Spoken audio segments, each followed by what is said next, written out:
Welcome back to another episode of Jason's Bricks in 5, where I discuss LEGO content in videos of 5 minutes or less.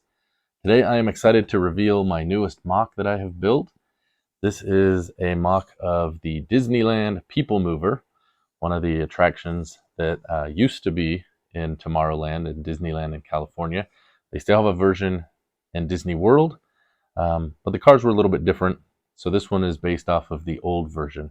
Now, the Peoplemover was a ride that was at Disneyland Park from July 2nd, 1967 until August 21st, 1995. So almost 30 years.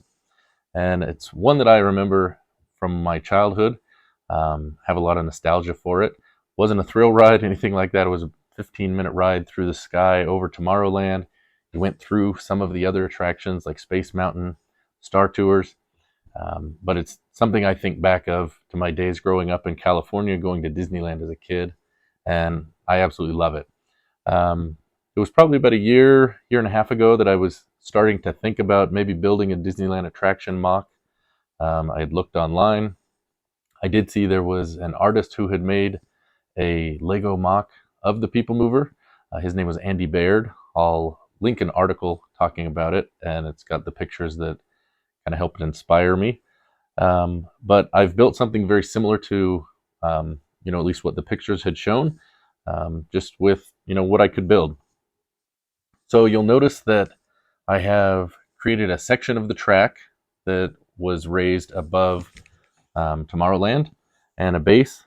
Mine's a little bit different than the one that the artist had used. He used arch pieces, whereas I used slope pieces. I think that gave it a more accurate look as to how the attraction looks in the park. Just like his version and the actual ride, the roof pieces do go up. Now, when you would ride the ride, the doors would open, and that's when the roof would go up so people could enter and leave.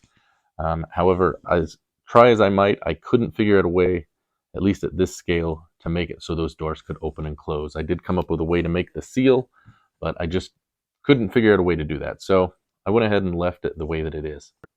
But this is what we've got. So a couple things about the Peoplemover. The original ride, the cars came in sets of 4 as they ran through the park, and they were in 4 different colors. They were blue, red, green, and yellow.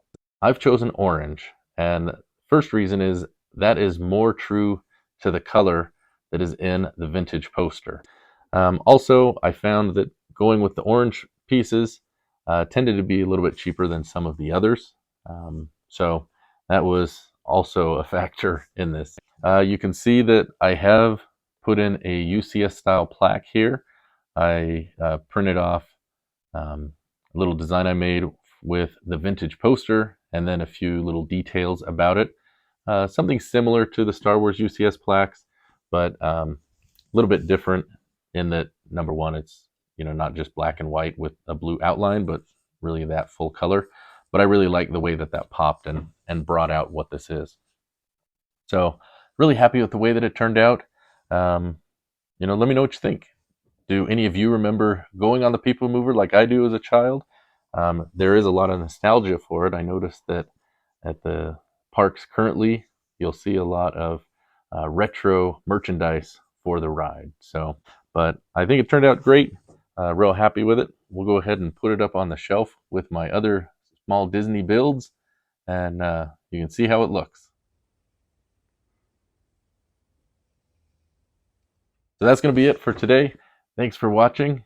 If you like this video, don't forget to like and subscribe, and we'll see you next time on Jason's Bricks in 5.